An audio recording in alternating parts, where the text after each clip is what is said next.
Bom dia, Zé. Obrigado por você poder atender a gente. É um prazer estar falando com você. Eu quero falar um pouquinho. Tá em forma ainda, hein? Tá veterano, mas tá em forma. Bom, a gente tá tentando, né? A idade já não... A gente não consegue mais suportar a velocidade dos caras mais jovens. Mas o importante é a brincadeira. É uma festividade do Baruel, a gente foi convidado. Pelo menos 10 minutinhos dá pra correr. Agora fala pra mim, você ainda tá correndo de linha de fundo a linha de fundo. O que você tem pra falar pro Tobias que ficou sentadinho do lado de fora lá? Ah, eles sabem que o máximo é 2 idas à linha de fundo, não dá pra fazer mais isso. E tentar brincar, eu acho que o importante é isso, tá? Com essa confraternização. O esporte vai fazer parte da vida da gente sempre. Então sempre que a gente é convidado, a gente participa, faz alguma brincadeira. Tava conversando com o Tobias e ele falou que 76 e 77 foi o auge da carreira dele. Pra você, qual que foi o seu momento, seu melhor momento? Eu acho que todos os momentos foram um momento de esporte, né? Foram um momento competitivo para mim. Eu acho que é evidente que a gente teve algumas decepções. Eu participei daquele trágico 74 contra o Palmeiras, que a equipe, infelizmente, decepcionou o torcedor. Tive a felicidade de estar em 76 e 77, depois na sequência com o Magrão, Sócrates, Casagrande, enfim.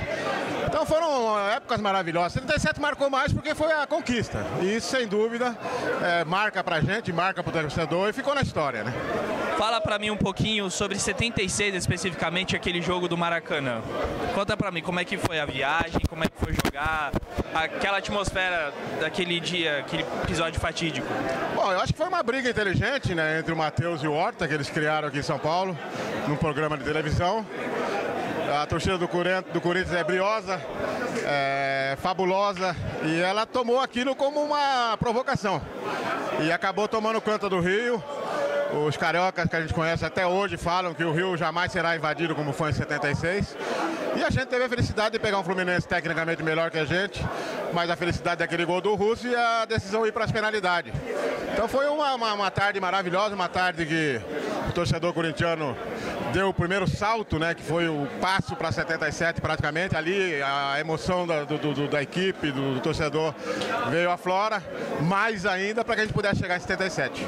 Fala para mim qual é que foi passar pela seleção brasileira, jogar a Copa do Mundo e como é que você encara esse 7-1 que aconteceu agora? Se o Zé Maria tivesse na lateral direita, não tinha tomado aquele baile da Alemanha?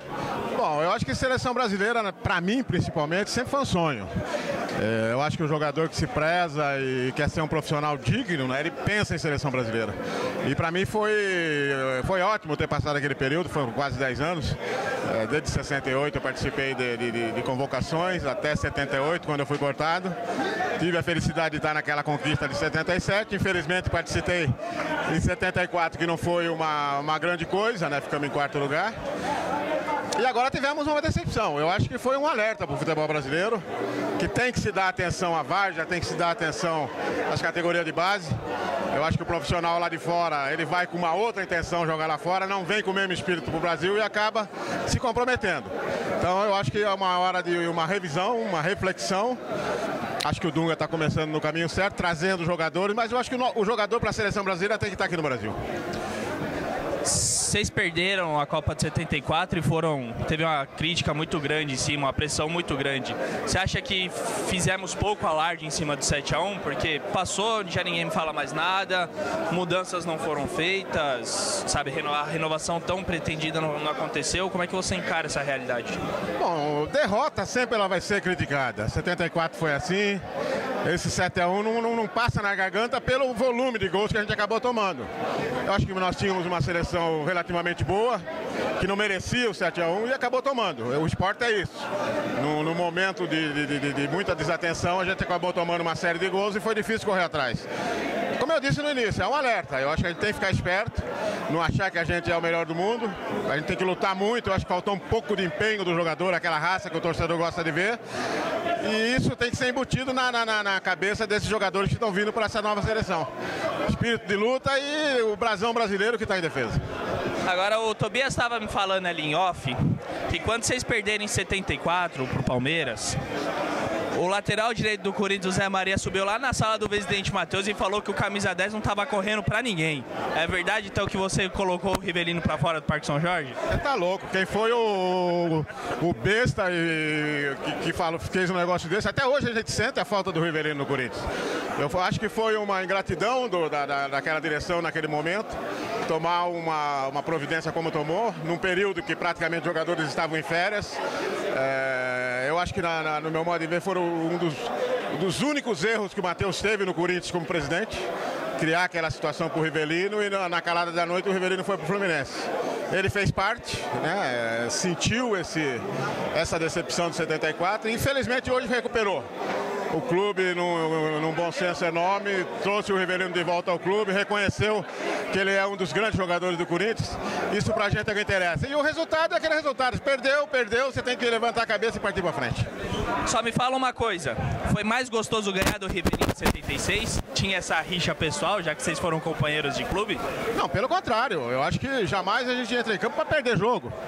Ou pra fazer uma rixa contra o adversário. A gente queria ganhar o jogo mesmo, porque a gente tinha perdido um jogo na estreia do Rivelino pro Fluminense. Então eu sempre gostei de ganhar, não sabia perder. E quando a gente perde, a gente fica triste. Mas esse jogo foi um jogo excepcional, porque foi um jogo que a gente conquistou mais um espaço e foi disputar a final do Campeonato Brasileiro. Mas sem rixa, sem coisa parecida. Aqui na lata, sem pensar muito, quem foi melhor, Rivelino ou Sócrates? É muito difícil, são posições diferentes, eu acho que são os dois grandes jogadores que estão no mesmo nível. Fala um pouquinho pra mim como é que foi viver aquela democracia, um período tão emblemático na história do Corinthians e acabou ficando na história do país. Eu acho que foi um momento único, né? Que o jogador de futebol se libertou de algumas situações de ditadura que existia, não só no Corinthians, mas no esporte de um modo geral. E hoje eu acho que a gente fez parte dessa democracia que a gente vive hoje. Liberdade de expressão, liberdade de vir e participação maior em tudo que acontece. Beleza, obrigado, Zé. Agradeço por você poder ter atendido a gente. Beleza, tá? Um abraço.